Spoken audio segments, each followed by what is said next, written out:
I'm really excited today to come down to the studio and share a painting progress video with you. I'm going to be painting a barn owl, and I'm hoping to take this piece of work up to the RHS Art Showcase at Harlow Car in Harrogate at the beginning of July.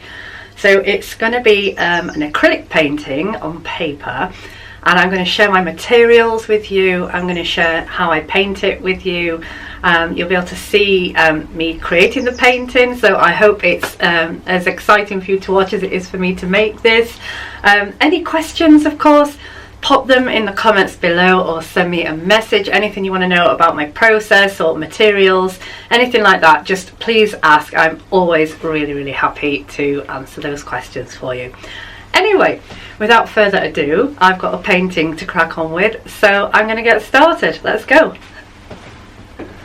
So I'm going to begin by just sketching in the owl here on this this small template that I've created. I've measured out an area of about 12.5 centimeters and surrounded it with masking tape just so that I get a nice crisp edge.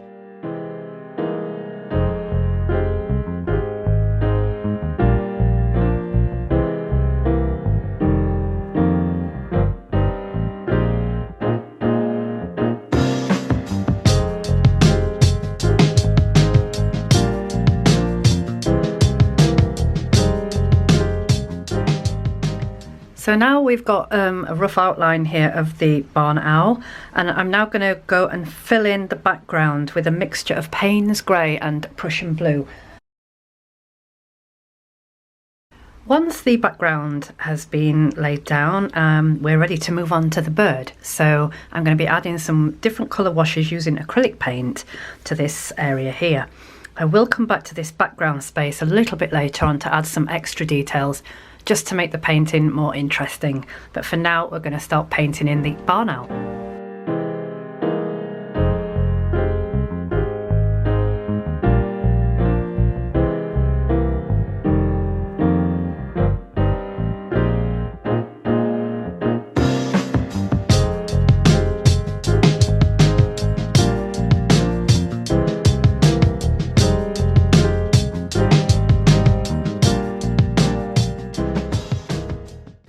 So as you can see, I've got a photograph here on my phone, which is what I'm working from to create the painting of the barn owl here. Often use pictures that I find online in magazines and books and so on. What I need to do next is just sort of tidy up some of these areas here, which is the background to these speckled areas that you can see on the owl's feathers. Now, I appreciate that this does look a little bit daunting to paint, all this detail here, but what we need to do is actually try and simplify that, and it is a lot more straightforward and a lot easier than you might imagine. So in the next stage of the video, I will show you how to create these little sort of charcoal and white speckled dots that you can see all over the feathers, and to really bring the owl to life. So that's what we're going to do next.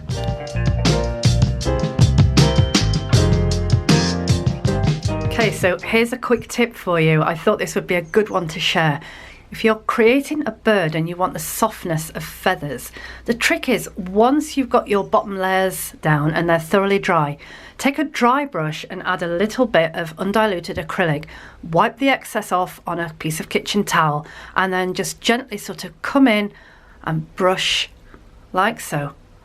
And what you get is this undefined edge, this lovely softness, which creates the illusion of feathers. You can also use this technique when you're painting animals, for example, and want to create fur. What you find as well with watercolour paper, if you're using that, is the surface texture means that there's little like raised bits and little troughs, so the raised bits will pick up the colour of the dryish paint on your brush, yet leave exposed the colour underneath in certain parts, so you get this wonderful texture as well. Great tip for when you're painting birds or animals. So now I'm happy with the background, and I'm going to start adding some of those little speckled details in that will really bring the owl to life. I'm using a pointed round brush, and it's a 0 size, so it's really fine, and I've mixed up some Payne's Grey with a little bit of buff titanium just to create a sort of softer grey that I'm going to start to add here. And all we do is we're not trying to replicate the photograph at all, which, let's get the photograph. Which, as you can see in this area here, it is so detailed, isn't it? It's really, really detailed. And what we need to do is just sort of simplify that. Take a look at it and then come away from it. And then all we're going to do is add little sort of dots using the end of the brush. Really quite random. And I know this might look a little sort of icky to start with. You might be thinking, oh no, it doesn't look like that on the picture. But it will come to life. I'm telling you the truth. As soon as we add those lighter parts, you'll see the magic happen. So just working into that area because it's quite saturated on the top of its head and on the wing. And then we notice that there are in fact little almost lines. So we just distribute these very carefully, but not with too much precision or too much thought, just making sure that we don't sort of put giant blobs.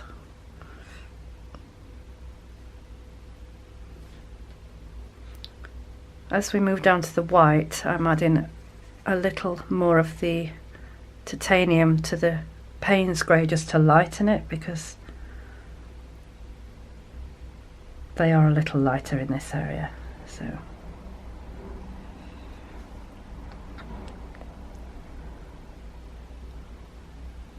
and I think even before we've added the white details, this is starting to bring him to life, isn't it? Especially here. This is where the magic started to happen, right here. Okay, so now I'm going to come in with some white paint, again just using the tip of my brush, slightly diluted with a little bit of water. We don't want it to be too thick and clumpy at this stage.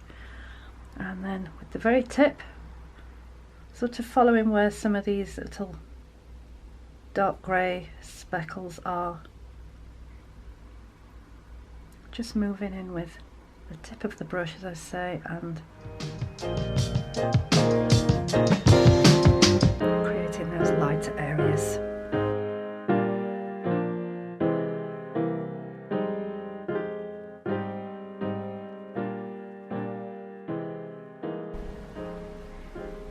So I think now we have an owl, don't we? This is really obviously a barn owl, and I really am happy with how it's all come together.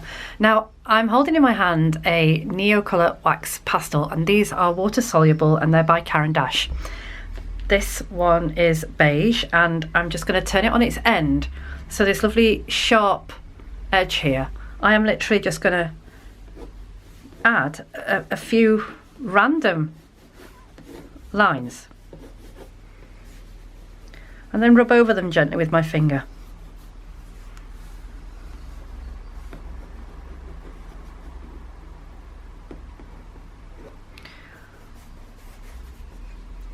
Now it might not look too much, but it just adds a little extra interest, a little extra texture, and almost a little bit of movement as well. Now it's time to turn my attention to the background of the painting.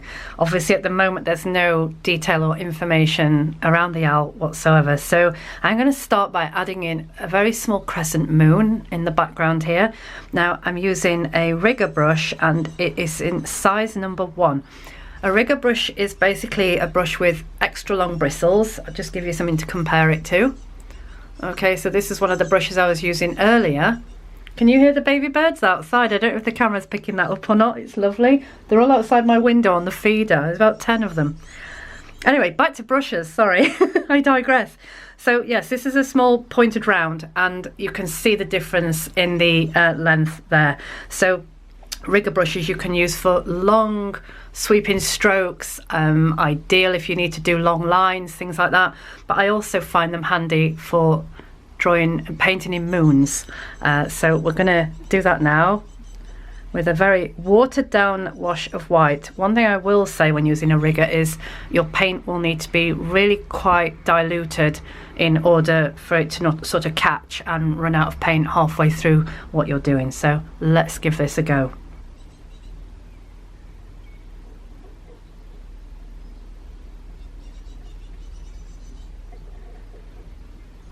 So the next thing I'm going to do is add in some trees behind the owl. This will give the illusion of him actually being sat in a tree with the moon in the background. And I'm going to be using a Derwent drawing crayon to add the tree branches. Now these crayons I would highly recommend. I think you can buy them individually. I've got mine in a set, but they are really one of my favourites, and they are perfect for adding to acrylic paintings. You can use them on paintings on paper, on wood. I've used both and they just come out so nicely. They also add another layer of interest and texture. They're slightly different in composition to the paint, of course, and it's just adding another element to the entire finished piece. So let's put in some trees. Doing these completely freehand.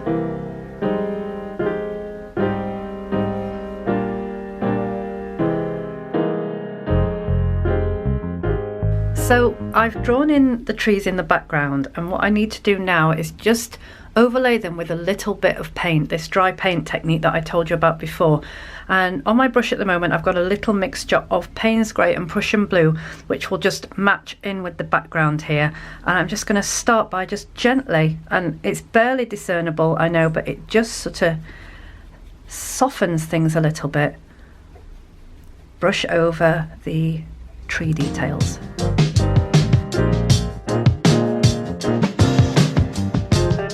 Now it's time for a bit of fun. I'm going to bring to life this dark area with some of this gorgeous gold paint. It's an iridescent gold medium, and it's made by Golden Artist Colours, and it's an acrylic paint of sorts, I would describe it as. And you can use it mixed into paints to give them a little iridescent sheen, or you can use it just straight on top of paints that have already dried. So I've got some on my palette. I'm once again going in for the dry brush technique, and I'll show you how I'm going to use it on top of this dark area here, just to really bring it to life and illuminate the picture. Now do forgive me, I've turned the painting round. It's just easier for me to work like this up against the owl's body. Okay, so we've got the gold areas painted in now, and I'm just going to cover the owl up with a sheet of old watercolour paper, and with a very wet brush and some diluted gold iridescent paint, I'm just going to bring my brush and tap quite gently at first, just to build up this little splatter effect on top of the gold.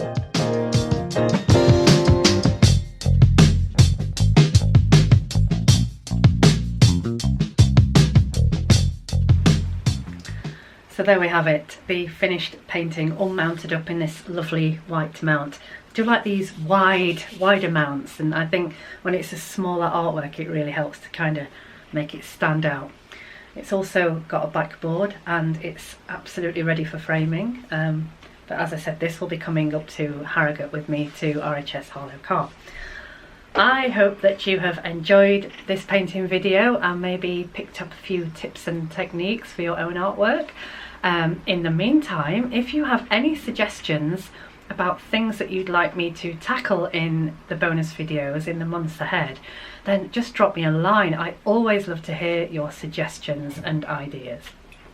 For now, I think I'm going to call it a day, and I'm going to go and put the kettle on and have a nice cup of tea. So thank you for joining me today, and thank you for being part of my Patreon. It is absolutely wonderful to share this journey with you, and I really 100% appreciate your support. Thank you.